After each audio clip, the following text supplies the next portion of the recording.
you're like me and you love creating content, you begin to realize there are so many key aspects of filmmaking. I personally think that editing is one of the most important aspects of making a video because a good edit can save your footage from looking subpar. But are you making sure you're using the right tools and being as efficient at editing as you can be? Well, today I'll be taking you guys through my very own editing process and sharing with you guys a couple of programs that really helped me hone in on my creative abilities to share with you guys my best videos. Now, I've been a content creator for several years now, so I've been through all the stages of trying to master my videography and editing skills. Throughout my career, I've ventured out to various editing programs, but I always find myself coming back to the one that stays true to my heart when I really need to showcase performance. And to be honest, that's gotta be the Adobe Creative Cloud All apps, because all of these apps intertwine so seamlessly to really allow me to get into my best creative workflow without having to switch programs or worry about figuring out different shortcuts, because once again, all these apps are just so optimized to work together. But in order to show you guys just how seamless these apps are to use, let's go ahead and jump into Premiere Pro.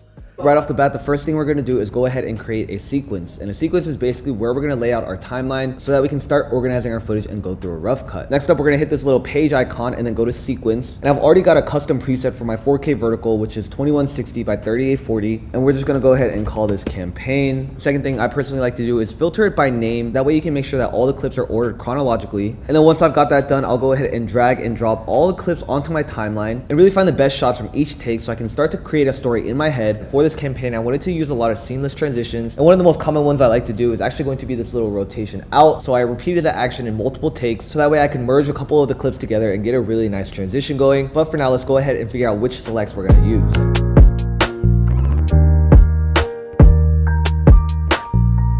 So then what I'll go ahead and do is create a new sequence of selects and then just go ahead and copy them onto that timeline. But let's go ahead and get these shots reordered.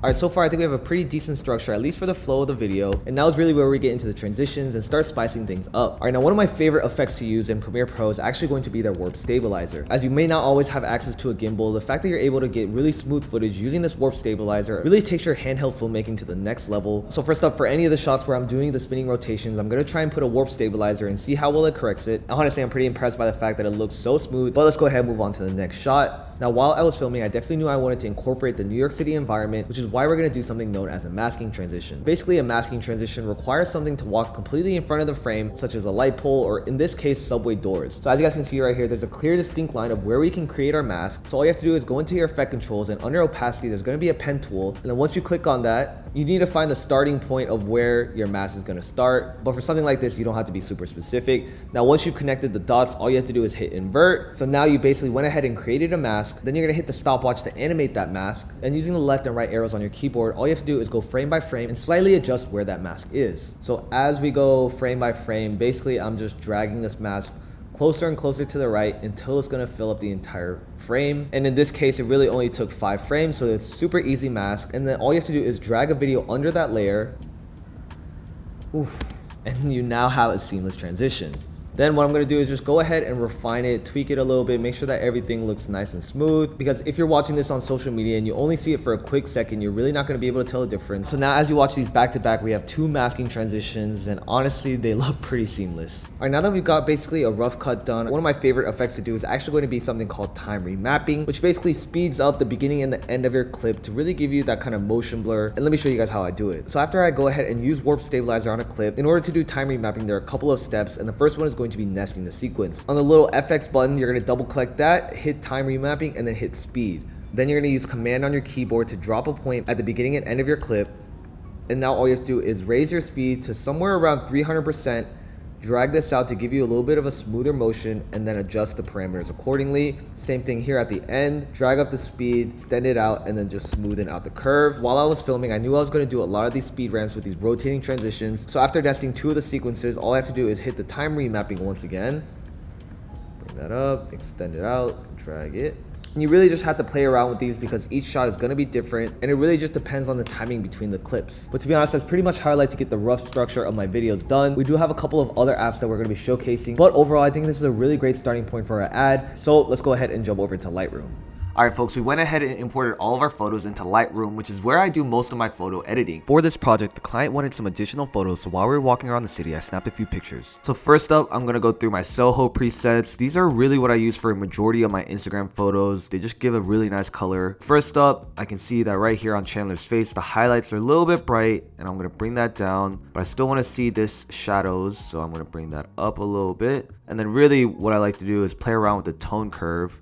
And if you create something known as an S curve, which basically looks like this, where you bring down your shadows and you lift your highlights a little bit, you get a really nice contrasting image. I think the last thing I want to do is just up the exposure a little bit. And for my rotation, I kind of like the off-center look, so we're going to play into that a little bit more. And I think for our first photo, that looks pretty spot on. Now what I can do from here is either go back to my presets and start from scratch, or what I usually like to do to save even more time is just hold shift from my original photo to my next photo and then hit sync. And I can just immediately synchronize all of the settings to give me the exact same look, and I'm pretty happy with that one as well. Now like I said, these are really just starting points for me to help build my edit, but once you have that basic adjustment, it really just comes down to some minor tweaks because each photo is not going to be shot in the same conditions. But so far I'm really happy with how these are turning out. Oof, this is a great shot. The shadows, the light, everything about it is just so spot on. And it really just comes down to cropping it down to the composition that you're looking for, whether it's for social media, so if it's going to be vertical 1x1 or 16x9. All right, now the last step of my editing process is actually going to be throwing a couple of these images into Photoshop. So obviously in a place like New York City, it's very hard to get the perfect shot without people in your background. So this generative fill feature is super helpful to remove all those unnecessary objects. And all you have to do is use your lasso tool to create a mask around the subjects you want out of your photo. And then literally in your text box, all you can type is remove subjects. And then it'll immediately give you 3 different variations, so you can play around to pick the one that looks the best with your photo. But let's say we want to do it a little bit more refined and take out a bigger chunk of the background. And that is pretty insane, guys. But let's go ahead and take a look at the final product.